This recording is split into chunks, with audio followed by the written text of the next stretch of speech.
This episode is brought to you by Energy Outreach Colorado. Energy Outreach Colorado is a statewide nonprofit helping income-qualified Coloradans pay their energy bills. They support hardworking families facing tough choices between paying utilities and buying essentials like food. Programs range from utility bill assistance to emergency furnace repair to community solar and energy efficiency work. Learn how Energy Outreach Colorado is creating affordable energy solutions for Coloradans at energyoutreach.org. That's energyoutreach.org. This episode is brought to you by the Denver Art Museum. Immerse yourself in the stars we do not see, Australian Indigenous art, the largest display of Australian Indigenous art ever presented in North America, now on view at the Denver Art Museum. This exhibition offers a captivating multi-layered experience featuring 130 works by 142 artists drawn exclusively from the National Gallery of Victoria's world-leading collection. These works will introduce you to the art, resilience, and depth of the world's oldest continuous living culture. On view now through July 26th. Visit denverartmuseum.org to purchase tickets. That's denverartmuseum.org. This is Your City Could Be Better, because it could be. I'm David Plotz. If you love your city and still complain about it, you're in the right place. In an early episode of the HBO TV show Hacks, which is set in Las Vegas, there's a key sequence involving a visit by a water inspector to the main character, Deborah Vance. So there's a water inspector who shows up to examine whether Deborah Vance is using too much water. A water inspector, a water cop. This was a revelation for me, but it turns out that Las Vegas probably has the most robust system for saving, recycling, reusing, and preserving water of any American city, in part because it has water cops, among other things. And paradoxically, this driest of American cities in America's enormous western desert is also the most water secure city in the desert Southwest. So I'm joined by CityCast Las Vegas host Jesse Merrick to ask the question today, would your city be better with Vegas-like water strategies? Jesse Merrick, welcome to Your City Could Be Better. Hey, thanks for having me. You're new to CityCast, so we're putting you on the hot seat here. I know, I like it. But you're from Vegas, so the hot seat is you're probably like cool on the hot seat. Yeah, this is just like normal for us. 100 degrees is like nothing. So this hot seat's kind of cool for me. So what is a water cop? What do they do? When might you get a visit from a water cop? And can you be punished? Can you go to water prison for water crimes? Well, there is no water prison as far as I know. But yes, they are water cops. Technically, they're called water waste investigators. And essentially what they do is they cruise around town looking for instances of water waste. And then, they go and will place like a little flag next to wherever that is, letting you know that like you've kind of been cited or warned. And initially it starts, with a warning first, but then can start with a fine as well after that of $80 and then go all the way up to $1,280 as well. So there's a big gap and it just doubles each and every time if you don't fix it, essentially. And so it also, too, the other thing that's kind of interesting is like you can rat on somebody for water waste violations, too. Like you can go on the Las Vegas Valley Water District's website and like report people. So I just imagine, I've never had this happen to me, but I imagine, whoever, runs the HOA or whatever doesn't like their neighbor jumps on there and be like, Cindy's been wasting water. Do people get resentful if they see their neighbors using too much water? Some people do. I mean, personally, I've never run into that situation. I have let my lawn die. So I'm doing my part to help with water, saviors and things like that. But no, it's not necessarily like, oh, I can't believe you're wasting water. Like it's not that ingrained in us, but it is one of those things where like we are all very, aware of the fact that we're in the desert. And so you see visually like, hey, there's not a ton of water around on a daily basis. And you hear about it in the news all the time, too, about our water resources and stuff. So I personally am like, hey, how can I save water? But I don't think it's one of those things where it's like wars within the neighborhood of people trying to be like, you better make sure you conserve water. So where does Vegas get its water anyway? You're a metro area of more than 2 million people, 2.4 million people. And when I think of Vegas, it's like, there's not really water. So where do you get any water? Yeah. So surprisingly, we actually get 90% of our water from the Colorado River via Lake Mead. And many people don't know this. I didn't even realize it until I started researching for a lot of this, was that Lake Mead is actually the largest reservoir in the U.S. So we've got this massive body of water I would say probably about 20 miles or so from like the center of our city. And that's where we get most of it from. The other 10% comes from like groundwater resources, that we have in an aquifer beneath Las Vegas. So the reason we wanted to do this episode is this incredible stat, which is that basically all indoor water in Las Vegas is recycled and reused. So What does that mean practically? Does that mean like if I'm coming to Las Vegas that I'm basically drinking what used to be toilet water? Is that what it means? Technically, yes, which I know sounds so disgusting. It's okay. You're drinking toilet water. You're even, to put it in perspective, drinking water that at one point was in a pool down on the Strip. Think about the unmentionable stuff that happens at those pool parties. Oh, God. Technically, you're drinking it, but it's a really robust system of filtration that goes into it, before you end up drinking it again, So it goes from your home, as long as it goes down the drain, about 99% of that water is recycled. It then gets sent to a treatment facility. From the treatment facility, it goes through this insane process of mechanical, biological, and chemical treatments, and then gets sent out into nature through a wash that runs 12 miles along a river into Lake Mead, where then it sits there, kind of goes through its own filtration process in Lake Mead, and then is sucked back into the system, sent through another treatment facility, and then again, purified again before it ends up back in your, home or wherever it is. So it is kind of one of those deals where it's weird when you're drinking your water. Lately, it's been more top of mind where I'm like, at some point, this was probably in someone's toilet, but it goes through such an insane process to make sure that it's ready to roll. And one other thing I want to make sure to note too, we don't do what's called direct potable reuse, which some people call toilet to tap, which is where they eliminate, our environmental buffer that we have that is the Las Vegas wash where that water runs through. So we are going through an extra step where nature is also cleaning our water too. That's interesting. So let's talk about some of the things that you all are doing, that Vegas is doing to preserve and to save water and to encourage you, Jesse, and your neighbors to preserve and save water. So they're different categories. So I want to talk about things that you can do at your home. So what are the things that Las Vegas encourages, demands, nudges you to do at your home to save water? Yeah, so to get into that, I'll first start with kind of what they don't do, which is one of those things that was hard for me to wrap my head around at first, is that like indoors, there's not really much of a worry of like quote unquote water waste, because as long as it goes down a drain, it's being recycled. So the thing that the Southern Nevada Water Authority loves to throw out there is that if they were to turn on every faucet and flush every toilet down on the Strip and do that every single day, 365 days a year, there would be no, difference in terms of the water that, we're taking out of Lake Mead or bringing in just because it gets recycled, which I think is just fascinating when you sit there and think about that. Yeah. I did not think of it in those terms. It's okay. Crazy. So basically indoor, you do whatever. You take an hour-long shower, no worries. Okay. Yeah. So outdoors is the big thing. That's really what they concentrate on. And the number one thing that is like attacked as far as like water waste or water usage is landscaping. That's the top thing that they really go after. And what does that mean? No grass? Yeah.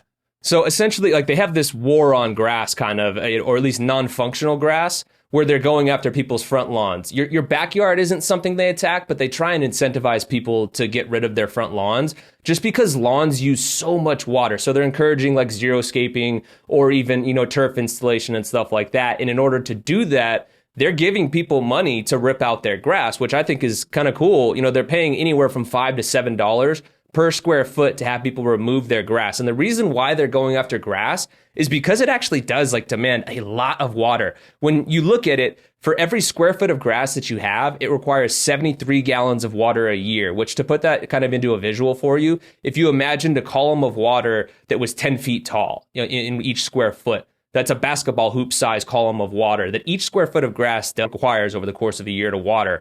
Conversely, like drip irrigated trees or, water smart landscaping as a whole only uses 18 gallons of water, which is a 3-foot tall column. So it's a massive difference over the course of the year, especially when you add it up, throughout, the whole time of all the different places around town where they get rid of that non-functional grass. Okay. What about things like you washing your car or a pool? Yeah, so the car one's interesting. This one to me was kind of funny because, initially they were like, okay, you're not allowed to wash your car outside, because that water goes out into the street and doesn't go down a gutter or a drain or anything like that to where it can be recycled. So it's lost to evaporation. But a lot of people that have like classic cars and things like that, like kind of said, and we're like, hey, no, like this is something we enjoy doing. We want to be able to wash our cars at home.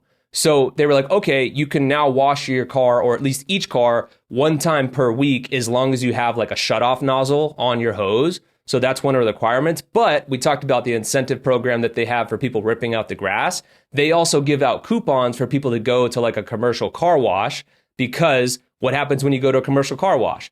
That water all goes down a drain. And as we talked about before, that water gets recycled. So guess what? Now you're drinking recycled car wash water as well. Yeah. What about a pool? Yeah, with the pools, it's interesting. So that's the thing, is like, in the in the times when you're not using the pool the most, the non-summer months, they say go ahead and throw like a pool cover over it. That's one of the big things, because that'll help with, evaporation and things like that.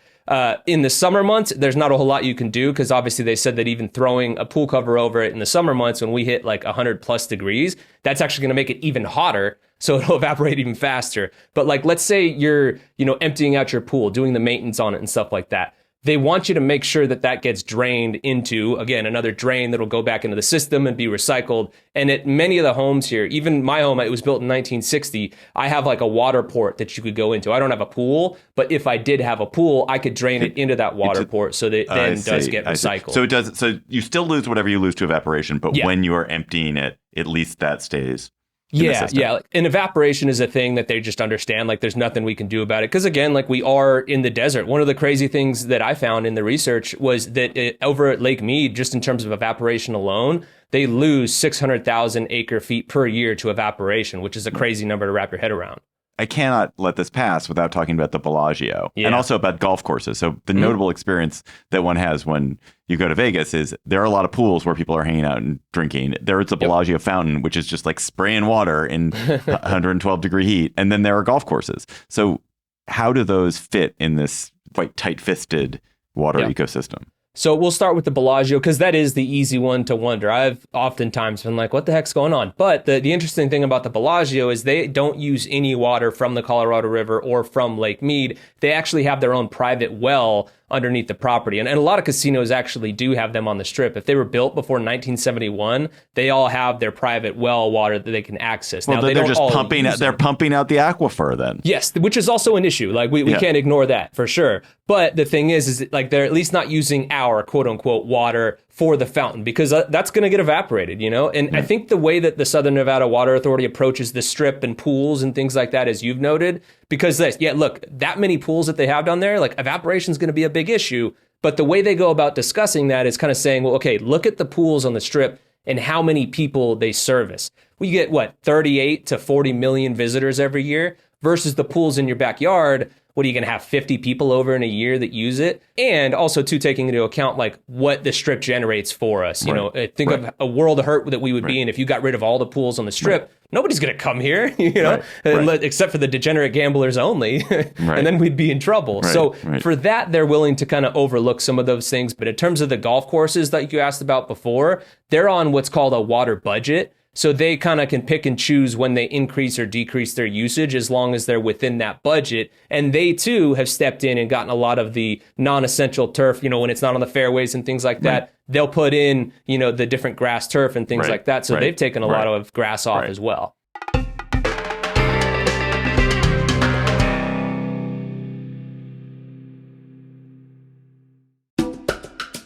This episode is brought to you by the Denver Botanic Gardens. Check out Jaume Plensa, a new humanism, at Denver Botanic Gardens, on view now through September 7th. Based in Barcelona, Spain, artist Jaume Plensa is best known for Crown Fountain, the immense portrait fountains in Chicago's Millennium Park. And now you can experience Jaume's work right here in the heart of the Mile High City. Over the course of his 40-year career, he has explored the human experience through figurative sculptures using materials such as steel, bronze, resin, graphite, and ink. Jaume Plensa, A New Humanism, is the first retrospective of the internationally acclaimed artist's work in the United States and explores his career-long engagement with themes of personal introspection and collective harmony. Plensa's towering sculptures are on view in the gardens, along with seated figures, portrait busts, and more in the galleries. Exhibit is included with admission to the gardens. For tickets and more information, visit botanicgardens.org. That's botanicgardens.org. This episode is brought to you by the Vale Wine Classic. Featuring international wines and spirits, as well as Colorado's home favorites like Carboy Winery, Outer Range Brewing, and Woody Creek Distillers, the Vail Wine Classic is where it's at. While being wine-centric, there's something for everyone at this amazing weekend in the heart of the Rocky Mountains. At the Grand Tasting, drink lovers can enjoy unlimited samplings of over 300 wines, spirits, and brews, spanning everything from West Coast vineyards to Argentinian makers and gourmet local food. The Vail Wine Classic, happening August 6th through the 8th, includes programming such as sommelier-led wine hikes, paired lunches and dinners at Vail's top restaurants, and an exclusive sunset showcase called Best of Fests, featuring 90-plus rated wines overlooking the Gore Range. Ticket prices go up as it gets closer to the big event, but you can save money by buying sooner. Just use code CITYCAST at checkout for $10 off. For tickets and a full schedule, visit VailWineClassic.com. And don't forget to use code CITYCAST for $10 off. You guys have a water authority. They're always advertising with CityCast, Yeah. the water authority. The water authority is clearly like a big government agency in the way it isn't in most cities. What do they do in terms of policy, in terms of messaging, and then in terms of actual billing to discourage water use or control water use? Yeah, so the big one are those water cops. But one thing I remember, I moved to Las Vegas in 2019, and it was so funny to me, and because I'll never forget this. You sit at home watching TV, and there's a commercial from the Southern Nevada Water Authority, and Ryan Reeves, who used to be kind of like the enforcer for the Golden Knights, he's in these commercials delivering what they called reality as the enforcer? checks. Yeah, and he's literally, it's like videos of like people at home watering their lawn or their sprinklers are running when they shouldn't be, and he comes flying in and checks them into the side of the building or through a glass window or whatever, and he screams, "Reality check! Make sure you set your water clocks and stuff." And so that's kind of what he's doing. And what the water clock thing is that like they set limits on when and for how long you can water your lawns here if you do have lawns. And so like in the summer, you're allotted 6 days. You can never water on Sundays. That's a year-round thing. And it can't be between, I think, 11 a.m. and 7 p.m. because that's when, evaporation is going to be at its highest. And then in the spring and fall, it turns down to 3 days a week that you can water. And then in the winter, 1 day per week. So that's kind of like the policies that they put in place on it. Okay, that makes sense. But do they then charge very high water bills? Because you've said earlier, like actually your indoor water use, they don't care really. They care. I mean, they don't. Presumably they care a little bit, but if that water's getting wasted, do they charge you a lot of money for your indoor water use? Do they meter your outdoor water use? Are your water bills higher than my water bills? I don't believe so. That's not something I have noticed since I've moved here from anywhere else that I've lived. And that's something that they say they don't necessarily impose like higher, per use things. Like here in Southern Nevada, there's something going on with our electric company, that is, where they're looking at, high usage rates and how that would multiply and things like that. With the water authority, they don't do anything like that. But again, that's where the water fines come into play, and the water cops making sure that you're not using it, in a wasteful way. Have you ever been water fined? I haven't. And it's funny because I actually had a really gnarly leak. Like I said, my home was built in 1960. I had a leak in the front yard that I didn't know about for quite a while. And they'll like text you or email you. But I got the text and I was like, I don't see any water. Like there's nothing. So I ignored it. And then I ignored it again for another week. And then all of a sudden water starts bubbling up in the front yard. And it was crazy too, because I had just quit my job to go start a media company of my own. And then I get hit with this like couple $1,000 water bill. And I was like, good God. But luckily, is that why you took a job with us? You took a job with us. That's why I joined CityCast. Oh my God, exactly. I cannot pay my water bill. Yeah. But the cool thing is they work with you. Like they have programs in place too, because they know like it's expensive for plumbing work. Plumbers are making crazy money, almost like lawyer type money per hour. Especially here in Las Vegas. And so they have programs that'll like cut your water bill in half if you fix the leak, in a timely manner. And then also too, they'll cover a part of your bill as well for the plumbers too. So I think that's kind of a cool thing they do to incentivize people to fix it so that, again, that water doesn't get lost to evaporation. Okay. Final area where you guys are doing stuff. Is there clever technology or some innovations that you all have in Las Vegas and in Southern Nevada that allows you to save water better than we do? I think the big thing, honestly, that I've noticed is that a lot of people just aren't recycling at the rate that we are. Now, we're lucky because we're at a stage where like really our population exploded from the 90s on. So we were able to develop around this whole system. But like in the 50s and 60s, we didn't have this recycling system. And so back then they had the foresight to realize like, hey, we're in the desert, water's a limited resource, so we really need to kick up our conservation efforts. And so they really built things up with, you know, the wash in particular that would allow that to add another filtration process into it. So you need to have space if you're going to be able to do something like that. I think it was like tens of millions of dollars that went into creating this wash that had already dried up. And now it's this really awesome, you know, set of trail systems built around this stream that is part of our whole water system. You know, so that part of it is probably hard for a lot of cities like a Chicago, for instance, to replicate, where like, you know, or in DC as well, where space isn't necessarily your friend, right?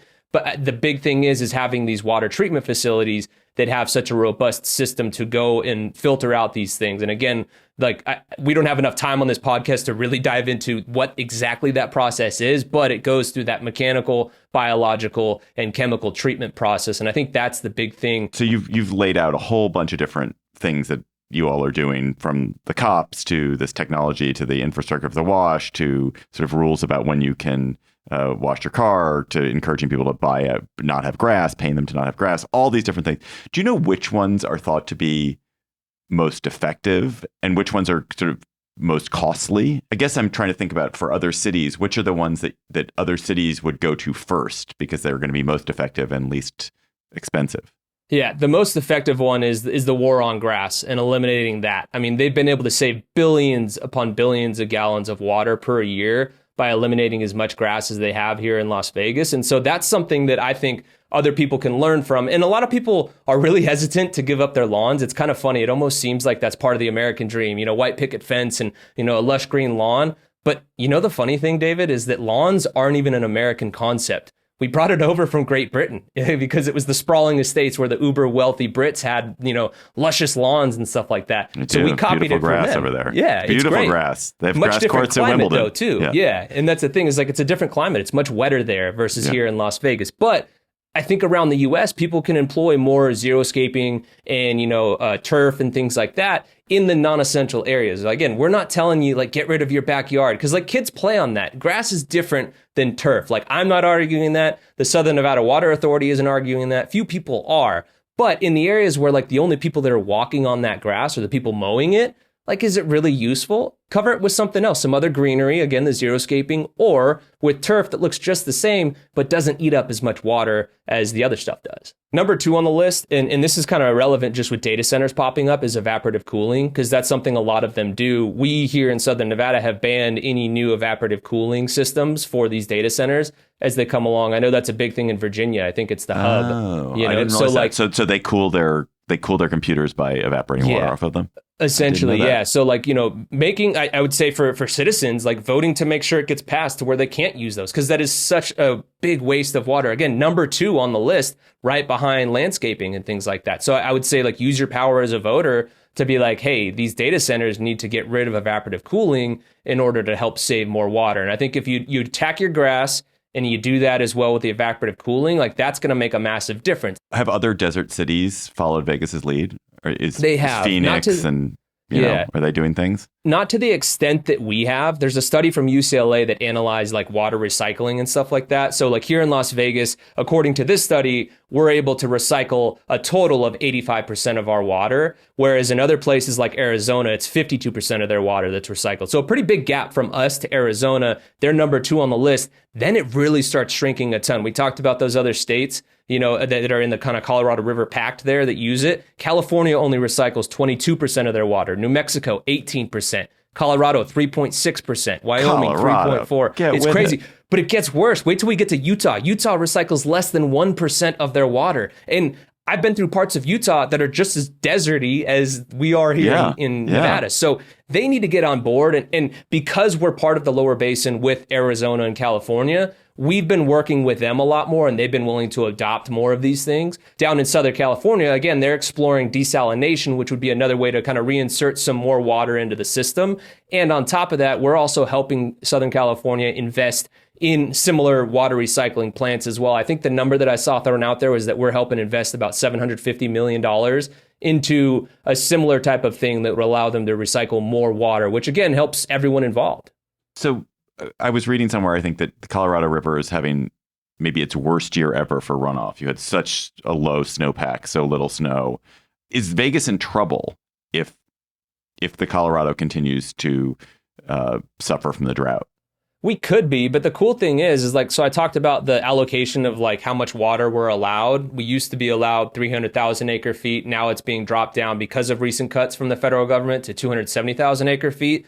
Last year, for some perspective, we only used 198,000 acre feet. So we're still way under the allotment that's afforded to us. So we're doing really good in that regard. Like we've been able to squeeze more out of less. So it's not this like dire situation, but to your point of the snowpack and everything like that, the worst year on record, I think, was 2002, if memory serves me right. And we're getting close to a lot of those. Like this is going to be some of the lowest water levels we've seen in Lake Mead since they built it and filled it up initially. So that alone is kind of jarring. But the good thing is we do have enough resources built up and saved in terms of water that's banked and everything like that, to where I'm told from representatives over at the SNWA that we would be okay for about 10 years without having access to Lake Mead. So we've got like a decade-long buffer to figure it out.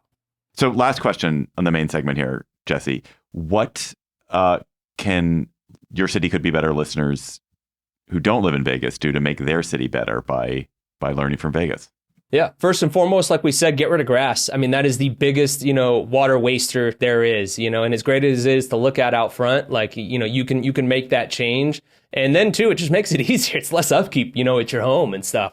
Outside of that too, again, use your voting power to really push, your local government and even just government statewide, all that different stuff, to go and kind of get ahead of the problem, because we know the climate's changing, and that's not unique to here on the West. Like it's getting hotter everywhere, seemingly. So you need to kind of get ahead of it. Don't wait till it's already an issue. Yes, okay, if you're in an area where you have access to the Great Lakes, or the Mississippi, all those different things, you might be in a good place now, but maybe your kids won't be, whatever it is. So push people to have a better water policy in place. And I think that begins with having more infrastructure to be able to recycle more of your water, because again, that's what's kind of helped us use so much little water. Again, when you note the fact that we have like 2.8 million people here and we only used 198,000 acre feet this year, that's a crazy number to wrap your head around. So by recycling water, you can make a massive difference. So that to me would be the thing, is really push for more recycling of water.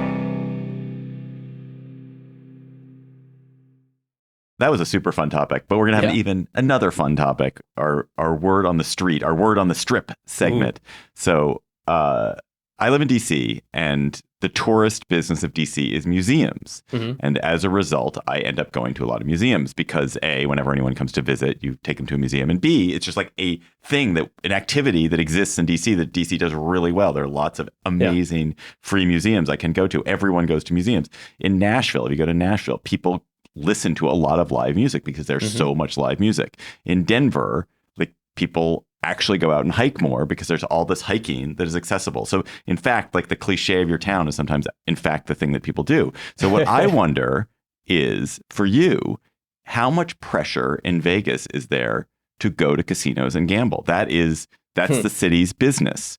Like in the way that a museum is DC's business or the theater is New York business. Do you meet people for a drink and let's play some blackjack? We try, honestly, to avoid the Strip as much as possible. Like that's one of the main things us as locals do, is complain about the Strip and how it's not affordable anymore and that they forgot about locals. So we don't go down there and gamble. Having said that, Vegas has exploded as a food and drink / obviously entertainment city. So, there's plenty of times like on a date night, or if somebody cool is in town, like you go down to the Strip because you want to catch it because that's where they're going to be. So I constantly will be going down there for dinners or just even grab some cocktails at some of the really cool bars because they spend a lot of money, in making it a very attractive option. So we'll do that a lot. But I've lived in Las Vegas since 2019. I can count on one hand the number of times that I've gambled. And guess how many times it was my own money? 0 times. I am not spending my own money at a casino. But do you think you're unusual in that way? Do you have friends who are like, oh, let's go gamble? Or nobody Not in my friend group. That's not something I've had very often. And other friends of mine, I mean, maybe it's like a once a year thing, maybe you got a bonus, you'll go do it, but it's not like a regular activity for us, because I just think we are more, aware of like the fact that the house always wins, so like we know when you go down there, you're not gambling, you're losing. And as Las Vegas locals, like we don't want to lose money and continue to do it. Like we'll leave that to the tourists. So our biggest thing is like when we do go down to the Strip, it's very much so enjoying the restaurants or the different experiences that have popped up around there. Yeah. Jesse Merrick, host of CityCast Las Vegas, thanks for coming on Your City Could Be Better. You should listen to Jesse every weekday on CityCast Las Vegas. Yeah, thanks, David. That was a lot of fun.